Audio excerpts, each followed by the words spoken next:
Bonjour à tous. Aujourd'hui, on fait une petite vidéo sur la biophysique de Sorbonne Université pour les étudiants qui sont en première année de médecine. On va s'intéresser donc à la biophysique. On va faire une série de vidéos sur cette biophysique de Sorbonne Université et on va commencer par la biophysique des solutions qui est souvent vue comme le chapitre le plus compliqué.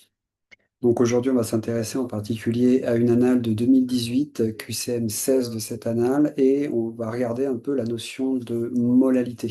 Donc je vous rappelle la notion de molalité. La molalité, je vais la noter concentration, comme une concentration, mais avec un petit L en exposant.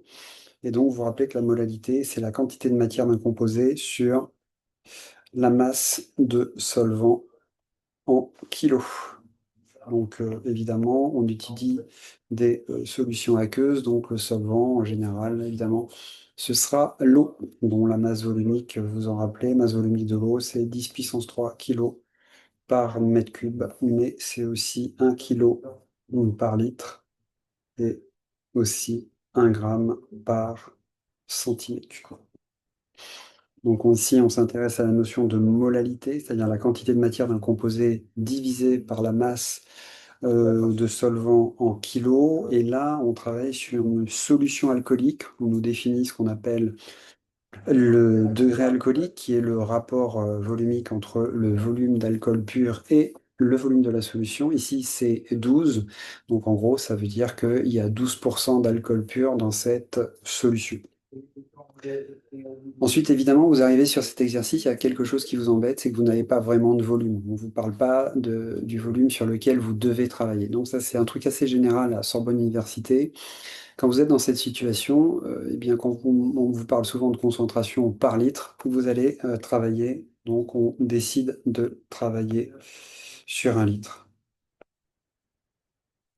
Sur 1 litre, et donc ici, on va exploiter l'énoncé, et si j'ai 1 litre de solution, et bien grâce au degré alcoolique qui m'a été donné, eh bien je vais avoir 0,12 litres d'alcool pur, donc d'éthanol.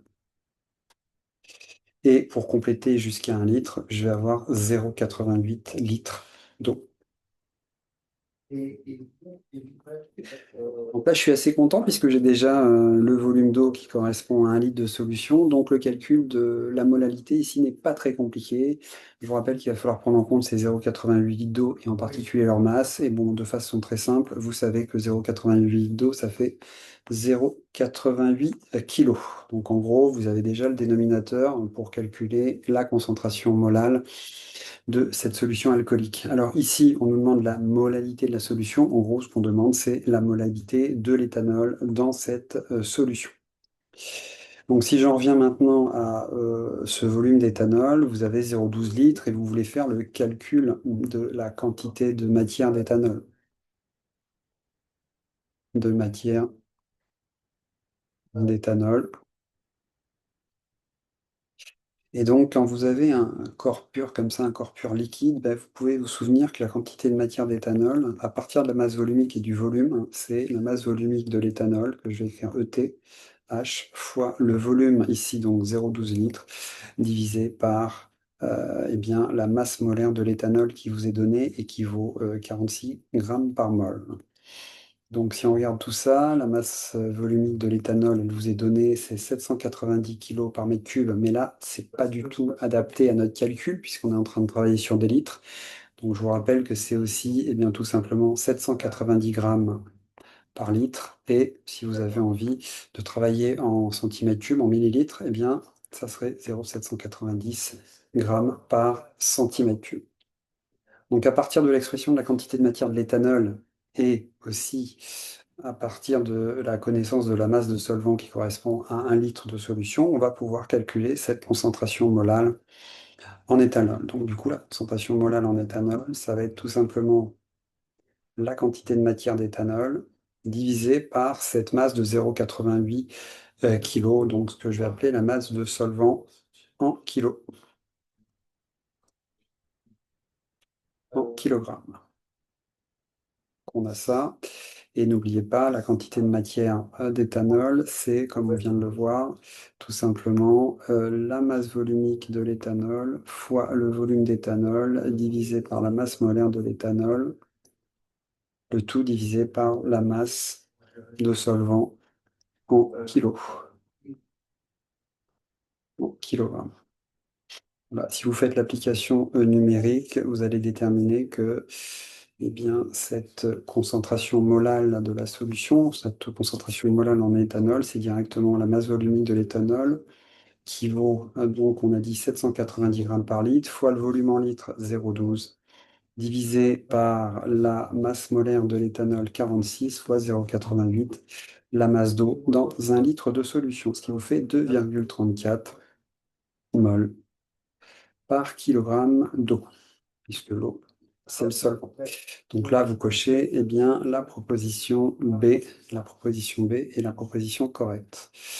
Ensuite, en ce qui concerne la proposition D, on vous dit que on vous demande si cette solution que nous sommes en train d'étudier peut être considérée comme une solution diluée. Donc pour ça, dans le cours, vous vous rappelez qu'une solution diluée, c'est une solution dont l'osmolalité est inférieure à 560 milliosmoles par kilo. Donc solution diluée, ça doit correspondre à une osmolalité totale. Donc osmolalité totale qui doit être inférieure à 560 milliosmoles par kilogramme d'eau. Donc ici, l'idée, c'est de savoir si cette solution dont je viens de déterminer la molalité est bien inférieure à 560 milliosmoles par kilogramme d'eau. Or, ici, vous êtes dans le cas de l'éthanol. L'éthanol, c'est une molécule avec des liaisons covalentes qui ne va pas se casser. Et dans ce cas-là, eh bien, vous avez le nombre de moles qui est égal au nombre d'osmoles. Donc, une mole d'éthanol, notez-le, puisque c'est un composé covalent, c'est égal à une osmole d'éthanol. Rappelez-vous qu'il y a différence entre mol et osmol, en particulier pour les composés ioniques, comme NaCl, par exemple, le chlorure de sodium. Donc là, tout simplement, eh bien, on a obtenu qu'on avait 2,34 osmoles par kilogramme d'eau, ce qui correspond à 2340 milliosmoles par kilogramme d'eau. Vous voyez que cette valeur, elle est très supérieure à 560, donc supérieure à 560 milliosmoles par kilogramme d'eau. Donc, la solution ne peut pas être considérée comme diluée. Considérée comme diluée. Enfin, le dernier item de ce QCM, on vous dit justement, est-ce que pour faire les calculs, il nous manque le volume de la solution? Et c'est là ce que je vous disais tout à l'heure, c'est que quand vous n'avez pas le volume, eh bien, généralement, c'est qu'il faut travailler sur 1 litre d'eau. Donc vous voyez qu'on a quand même pu calculer l'osmolalité, mais en considérant qu'on avait 1 litre de solution. Merci d'avoir écouté cette correction. Je vous souhaite une bonne fin de journée.